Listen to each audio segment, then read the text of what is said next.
Assalamualaikum warahmatullahi wabarakatuh. Apa kabar teman-teman semua?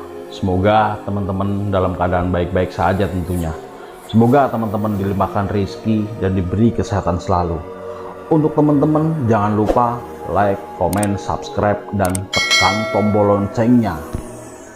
Kembali lagi dengan kami, Sultan Prabu, dalam segmen Cerita Mistis Pendakian. Tepat di belakangku. Kalau lagi di gunung, jangan suka lihat-lihat ke sembarangan arah. Sana, cepat ambil tenda kamu. Keburu malam entar, ujar pemuda itu lagi. Ya, iya, adalah Bang Zul. Aku hanya bergeming. Entah apa maksudnya. Si pemilik mata sipit itu berkata, seolah-olah tahu bahwa aku tadi memang baru saja melihat sesuatu dari arah dalam hutan. Sebenarnya aku pun masih ragu apakah bayangan tadi benar-benar nyata atau halusinasi semata, karena terlalu merasa bersalah kepada lutung yang kulempar dengan batu di pos 4. Yang jelas setiap bagian wajah yang tampak begitu menyeramkan itu masih begitu memenuhi isi kepala. Sekilas aku menoleh lagi ke arah pohon di mana ada sosok itu sebelum melangkah meninggalkan Bang Zul. Tanpa mengucapkan sepatah kata pun, aku lantas beranjak menuju carrier yang dibawanya tadi sampai di pos ini. Gegas, ku bongkar carrier dan mengambil tenda dom berkapasitas 2 orang yang ku pinjam tadi di sekitar area base camp pendakian. Sebenarnya aku memiliki sebuah tenda berukuran 3-4 orang yang kubeli beberapa bulan lalu saat hendak mendaki Gunung Ciremai. Kuedarkan pandangan ke sekitar, tampak yang lainnya mulai membangun tenda untuk istirahat nanti malam. Bang Ganang dan Bang Alvin sedang memasang pasak yang dikaitkan dengan tali pancang di beberapa bagian pojok tenda untuk menguatkan dari terpakan angin. Sementara itu Bang Zul dan Bang Wahyu sepertinya baru mulai merakit frame menjadi tonggak panjang dan memasukkannya ke lapisan tenda. Sini aku bantuin, Jen. Bang Adnan yang tidak ikut serta membangun kedua tenda itu tiba-tiba membungkuk dan meraih kantong tenda yang baru saja keluarkan dari carrier. Aku hanya mengangguk membiarkan Bang Adnan mulai mengeluarkan satu persatu bagian tenda dom, lapisan tenda, pasak, tali kur, frame, dan flysheet.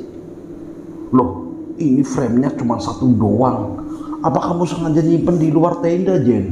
Tanya Bang Adnan sembari mengerutkan kening menatapku. Lah, emangnya cuma ada satu, Bang? Tanyaku balik, sedikit bingung dengan pertanyaan pemuda bergigi gingsul itu. Iya loh, kamu beneran gak nyimpen di luar kantong? Aku menggeleng pelan. Sejak meminjamnya, aku memang sama sekali belum mengecek isinya. Terus gimana? Gak bisa berdiri ntar tendanya? Gak tahu, Bang. Tadi abang pemilik penyewaan bilangnya udah lengkap loh, makanya gak aku cek lagi. Aku menghembuskan nafas panjang, meruntuki kebodohanku sendiri. Kenapa juga tadi tak kucek lagi?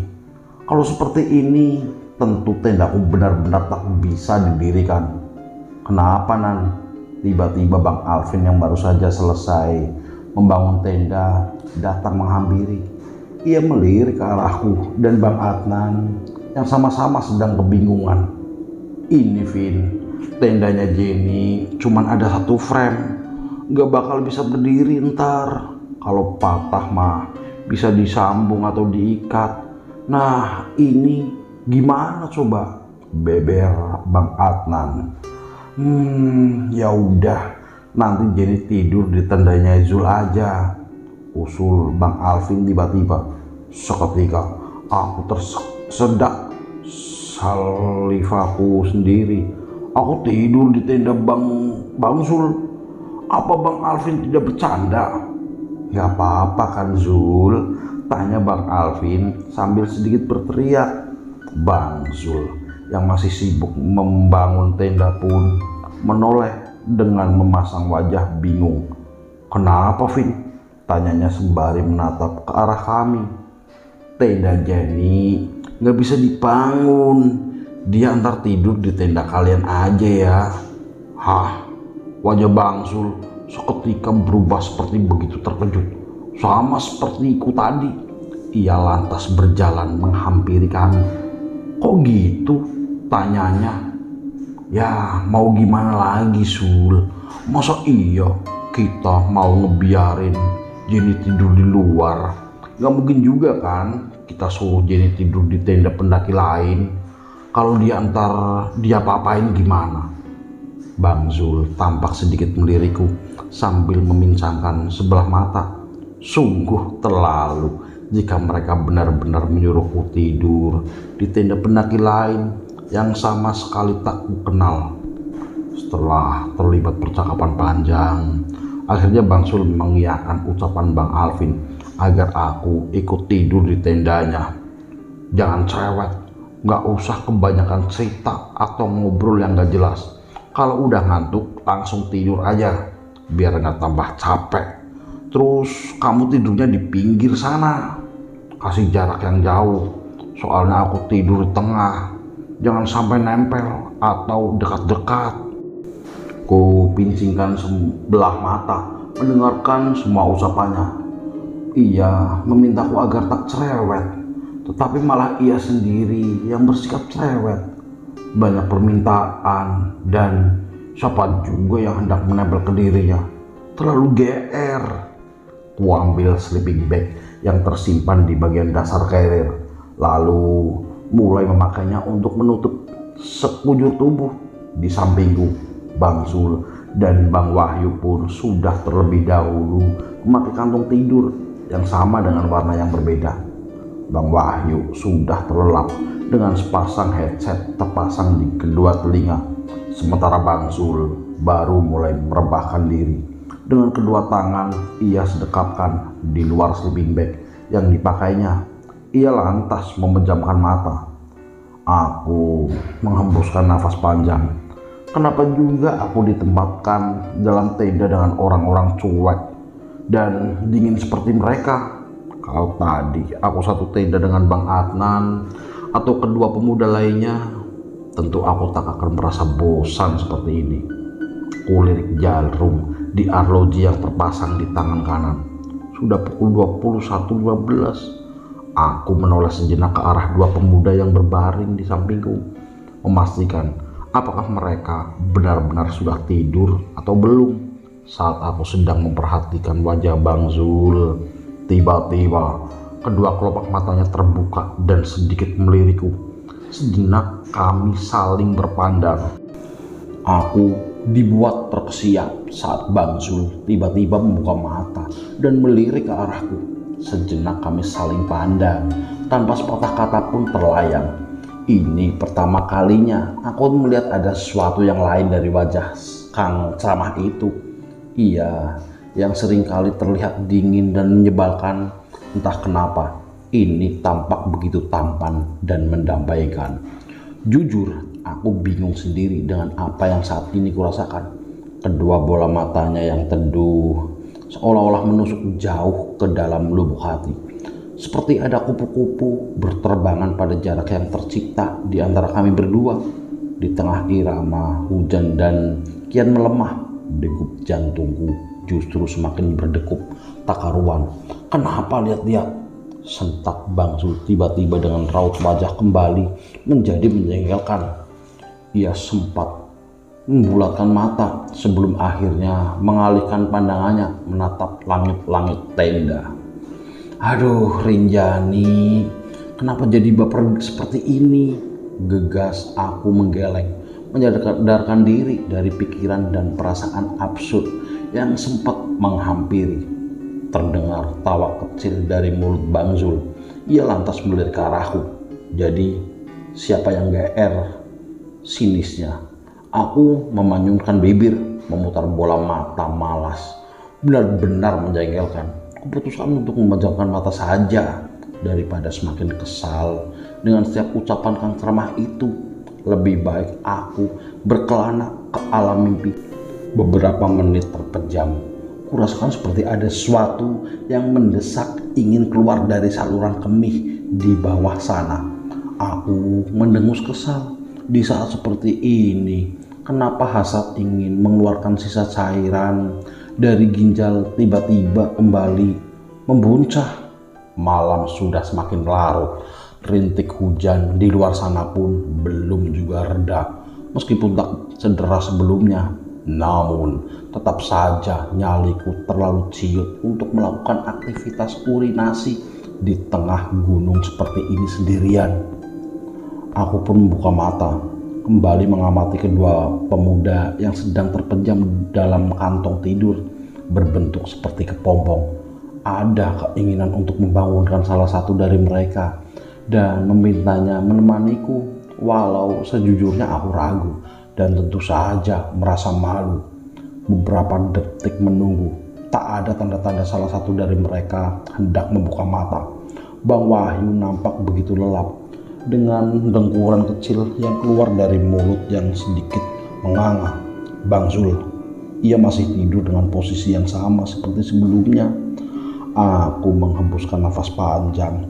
Rasa kebelet di bawah sana sudah semakin tak tertahan. Membangunkan mereka berdua semakin akan membuat sedikit kesal dan menggerutu. Namun belum sempat tanganku meraih pundak Bang Zul, pemuda berhitung bangit itu tiba-tiba menggeliat lalu memiringkan badan. Berharap Bang Wahyu, aku pun bernafas lega. Ada kemungkinan ia sedikit terbangun dan dapat kumintai tolong untuk menemani. Bang Zul, panggilku lirih. Ku tatap lekat-lekat wajahnya yang tampak bagian pipi kiri. Berapa detik berlalu, tak ada respon apapun. Bang, panggilku lagi. Dilihat dari gerakan kecil di bagian rahang dan leher, sepertinya ia masih sedikit terjaga. Namun, kenapa tak juga ada sahutan dari dirinya? Bang Zul, kali ini ku beranikan diri untuk sedikit menyentuh lengan kirinya yang kekar. Kenapa sih? Akhirnya Bang Zul membuka mata dan membalik badan menghadapku. Aku kebelet pipis Bang. Raut wajah Bang Zul seketika berubah. Kedua alis hitamnya menyatu dengan kening dikernyitkan. Lah, hubungannya sama aku apa? Tanyanya seperti tak terima. Aku pingin minta ditemenin, ucapku ragu-ragu. Kulirik wajah Bang Zul sambil menahan rasa malu. Ya, aku sungguh malu. Entah Bang Zul berpikiran seperti apa saat ini kepada aku. Aku sama sekali tak peduli. Yang kupikirkan hanya segera mungkin menghilangkan rasa hasrat ingin pipis yang sedang melanda ini. Pipis sendiri emang gak bisa, kayak anak kecil aja minta ditemenin. Lagian kan laki-laki, ya kali aku nemenin kamu pipis, sahutnya sambil membuang muka. Aku menghembuskan nafas panjang. Ini udah malam Bang, di luar gelap, hujan juga. Aku gak berani. Lah, udah tahu hujan kan, masih mau pipis aja, sahutnya ketus. Ya mau gimana lagi, udah kebelet banget Bang, beneran. Kamu nih emang harusnya pakai popok bayi biar gak minta pipis terus. Aku dibuat manyun, membalutkan mata, benar-benar menjengkelkan. Kalau aku sedang tidak membujuknya seperti ini, tentu sudah kutinggalkan tidur saja sambil memasang headset seperti Bang Wahyu. Aku menghembuskan nafas lega. Akhirnya ia mau juga nemani kita keluar tenda. Kuserahkan payung warna hijau botol milikku agar dipakainya untuk menghindari guyuran air hujan. Sementara aku tak mau harus memakai jas hujan agar bajuku tak basah kuyup, karena mungkin kami memakai satu payung sementara aku hendak membuang air kecil. Sambil membahas sebuah senter di genggaman, kami berjalan menuju bagian pojok barat dari area ini. Sebenarnya aku sedikit ngeri karena area tersebut adalah area di mana sore tadi aku melihat bayangan lutung berukuran besar dari balik pohon yang membuat sekujur bulu kuduku berdiri. Namun tentu itu lebih baik daripada memilih area di bagian timur yang dekat dengan jalur pendakian, dan ada kemungkinan saat para pendaki lewat mereka akan melihatku sedang membuang air kecil. "Jangan ngintip ya bang," ujarku kepada pemuda berkaki jenjang yang kini sedang berdiri memunggungiku sambil membawa payung di genggaman. Meskipun selama ini Bang Zul selalu tampak alim dan hobi berceramah bukan hal mustahil, ia diam-diam melirik dan mengintipku saat sedang buang air kecil. Siapa yang tahu bukan? Ia laki-laki, masih muda pula. Sebagai laki-laki normal, pasti ada bagian dari dirinya yang berkeinginan untuk melihat perempuan saat sedang membuka baju. Pokoknya aku harus waspada. "Awas aja kalau kamu berani noleh terus ngintip." Aku hendak berjongkok, namun seketika rasa bingung datang menghampiri. Lebih baik buang air kecil menghadap dirinya atau menghadap semak belukar. Perasaan lega sekaligus was-was bercampur menjadi satu. Beban cairan sisa ekskresi di bawah sana akhirnya sudah kutuntaskan. Rasanya begitu plong meski harus menahan udara dingin dan guyuran hujan yang menerpa wajah. Namun melihat Bang Zul yang sedang berdiri tepat di depan mata membuat pikiran dilanda banyak kekhawatiran. Takut tiba-tiba saja ia sengaja menoleh untuk melihatku yang sedang menyingkap celana. Ditambah entah kenapa rasanya seperti ada yang mengawasiku dari arah belakang. Aku pun tak tahu apa itu. Beberapa kali aku mencoba menoleh, menatap pepohonan serta semak belukar yang gelap gulita. Barangkali memang ada seorang atau binatang hutan yang sedang diam-diam menatap. Namun sama sekali tak kudapati apapun dari belakang sana. "Aku sudah selesai bang," tuturku sembari menatap dirinya yang sedang berdiri memunggungiku dengan tangan kiri memegang payung untuk melindungi tubuh dari guyuran hujan.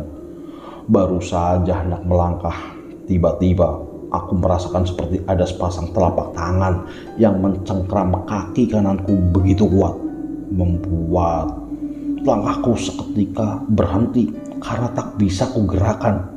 Refleks aku menunduk, mencari tahu apa yang sebenarnya terjadi. Namun tak ada apapun di bawah sana. Kaki kananku benar-benar bersih, tak ada sesuatu yang menyentuh. Anehnya, cengkraman itu masih begitu terasa, membuat kaki kebas dan terasa begitu berat. Aku mencoba mengerjak, lalu kembali menatap ke bawah sana, memastikan sekali lagi apa yang sebenarnya terjadi pada kaki kananku. Tak seperti sebelumnya, kali ini kedua bola mataku dibuat terbelalak saat melihat ada sepasang telapak tangan sedang mencengkram kakiku begitu erat. Bukan tangan manusia, ukurannya lebih besar dengan sekujur jari jemari dipenuhi bulu-bulu hitam yang lebat. Ujung kukunya pun tampak runcing dan melengkung panjang ke bawah. Kalau aku tak memakai celana berlapis jas hujan, mungkin kuku-kuku itu sudah menerobos melukai kulit. Rasa takut dan gemetar seketika menghinggapi sekujur tubuh. Bulu kuduku sampai berdiri menahan ngeri. Ingin rasanya segera berlari, menjauhi sosok yang sempat kulirik tadi. Ternyata berwajah lutung, sama seperti yang kulihat tadi sore. Namun setelah ku coba berkali-kali, tetap saja kaki kananku tak bisa digerakkan. Cengkraman itu benar-benar membuatku mati berdiri. "Bang Zul!" Sambil menahan gemetaran, aku mencoba memanggil pemuda berkaki jenjang yang sedang berjalan di depanku, berharap ia menoleh dan membantuku dari situasi ini. Namun entah mendengarkanku atau tidak, ia terus melangkah tanpa sedikit pun menoleh atau mengindahkan panggilanku. "Bang Zul," panggilku sekali lagi dengan suara yang lebih keras, tetapi masih bercampur rasa gemetar. "Kenapa sih? Ayo cepet jalan," ujarnya sambil sedikit menoleh. "Bang," ku tatap lekat kedua bola matanya sambil mencoba melirik ke arah bawah, mengisarkan sesuatu yang sedang mencengkram kakiku. Bang Sul tampak membulatkan mata saat pandangannya mengikuti arahku. Ia lantas mendekat dan tiba-tiba menarik tangan kiriku hingga tubuhku terhuyung beberapa langkah ke depan. Dapat kurasakan cengkraman itu perlahan mengendur dan kaki kananku mulai dapat digerakkan. Namun, saking kencangnya tarikan Bang Zul, tubuhku sampai kehilangan keseimbangan dan seketika menubruk tubuhnya. Alhasil, wajahku tepat menempel di depan dada bidangnya dengan sebelah tangan yang sempat kuangkat untuk melindungi bagian dada. Aku seperti terjatuh dalam dekapannya. Degup jantung yang semula berasal dari rasa takut karena sosok yang mencengkram kaki kini berubah menjadi rasa gugup akan situasi yang terjadi saat ini.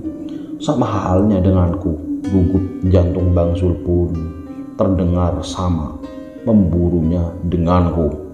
Beberapa detik kami berdua saling diam, masih dengan posisi yang sama. Ia lantas menunduk menatap wajahku dengan kening dikenyitkan. Sambil berusaha menetralkan degup jantung, aku pun mengangguk dan mendahuluinya berjalan menuju tenda. Seulas senyum sesunggingkan sambil menunduk, mengingat kejadian barusan saat wajah Bang Sul hanya berjarak beberapa sentimeter saja dari wajahku. Benar-benar tampak begitu tampan. Aduh, Rinjani, kenapa malah jadi terpesona seperti ini? Bayangannya yang masih memenuhi isi kepala sekaligus membuat jantung dak-dikduk tak karuan. Namun, tiba-tiba kepalaku malah didatangi bayangan lutung bertubuh besar yang mencengkram kakiku tadi, membuatku kembali bergidik ngeri dan lekas mempercepat langkah agar sampai di dalam tenda.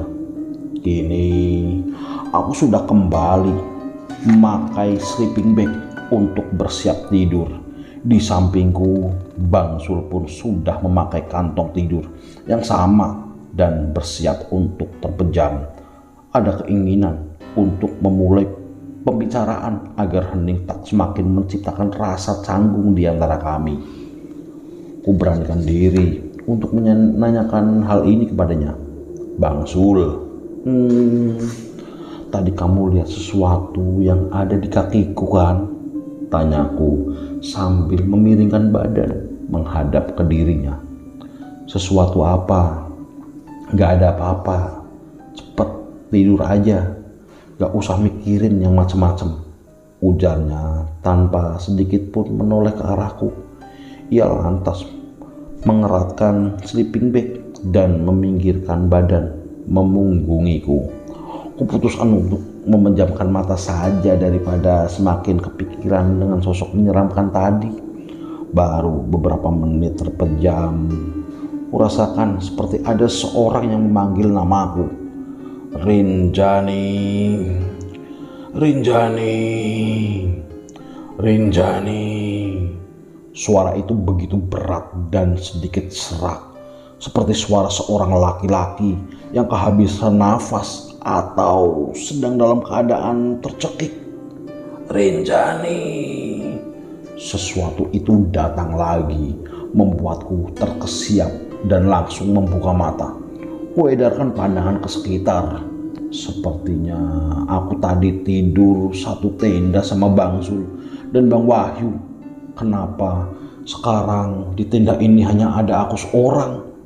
Hari masih gelap dengan suara gerimis kecil yang masih terdengar dari luar. Kemana kedua pemuda itu pergi? Dan siapa yang tadi memanggilku? Tiba-tiba pintu tenda terbuka dari luar. Dalam remang-remang cahaya senter yang tergantung di langit-langit tenda, dapat kulihat dengan jelas Seekor lutung berukuran besar, berwajah sama seperti yang kulihat tadi sore, menerobos masuk ke tenda yang kutempati. Aku begitu terperanjat refleks berteriak, meminta tolong ke siapapun yang ada di luar sana. Namun Bang Sul, Bang Wahyu, dan yang lainnya tak juga datang menghampiri. Entah kemana perginya mereka semua. Rasa takut begitu menguasai diri. Lutung itu tepat berjongkok di dalam pintu tenda, menghalangi jalan keluar. Aku sama sekali tak bisa kabur. Wajahnya menyeramkan, dengan gigi taring tajam saling menggeram seperti hendak menerkam, membuatku memundurkan diri sampai ke pojokan tenda. Pergi, ucapku gemetaran. Kedua tanganku berusaha meraih apapun yang ada di sekitar dan melemparkannya ke lutung itu. Namun ia justru semakin mendekat sambil terus mengeluarkan suara geraman yang menakutkan. Tiba-tiba aku semakin dibuat terperanjat saat lutung itu menjulurkan kedua tangan dan mencoba menyekiku. Sepasang bola mata berwarna merah menyala terus menatapku tajam, bersamaan dengan kedua tangan yang masih berusaha mencekik leher. Suara geraman sekali keluar dari balik gigi taringnya yang runcing seperti haus akan terkaman. Nafasku begitu terengah-engah, tak tahan dengan kuatnya cengkraman dari kedua tangannya yang berkuku tajam. Sekuat tenaga aku berusaha melawan. Kedua tanganku berusaha melepas cengkraman lutung itu, meski dengan tenaga yang sama sekali tak seimbang. Jujur, nyaliku begitu ciut. Namun demi melindungi diri, aku harus lakukan apapun agar terbebas dari cekikan lutung ini. Kuraih ponsel yang tergeletak tak jauh dari tempatku duduk, lantas memukulkannya tepat di bagian mata dan beberapa bagian wajah lainnya dari makhluk yang sedang menyerangku ini. Sontak ia mengendurkan cengkraman dan mundur beberapa langkah. Orang seperti kamu memang tak pantas berada di gunung, ujarnya. Tiba-tiba aku dibuat heran sekaligus ngeri mengetahui makhluk primata bertubuh besar di depanku ini berbicara layaknya manusia.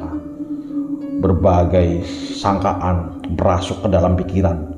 Jangan-jangan makhluk ini bukanlah binatang biasa, melainkan siluman bertubuh binatang, atau justru setan yang sedang berubah wujud menjadi seekor binatang.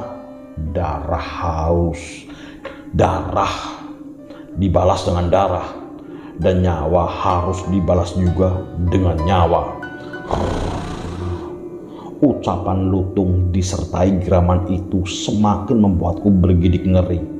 Apalagi ia berkata seperti itu dengan tatapan tajam dari kedua bola mata merahnya. Apa maksudnya? Tanyaku sambil menahan rasa gemetar.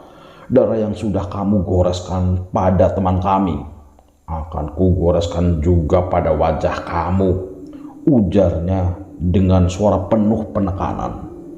Belum sempat aku mencerna setiap kalimat yang diucapkannya, tiba-tiba ia mengangkat kedua telapak tangan dan mengarahkan kuku-kuku tajam di ujung jari jemarinya ke wajahku. Tes!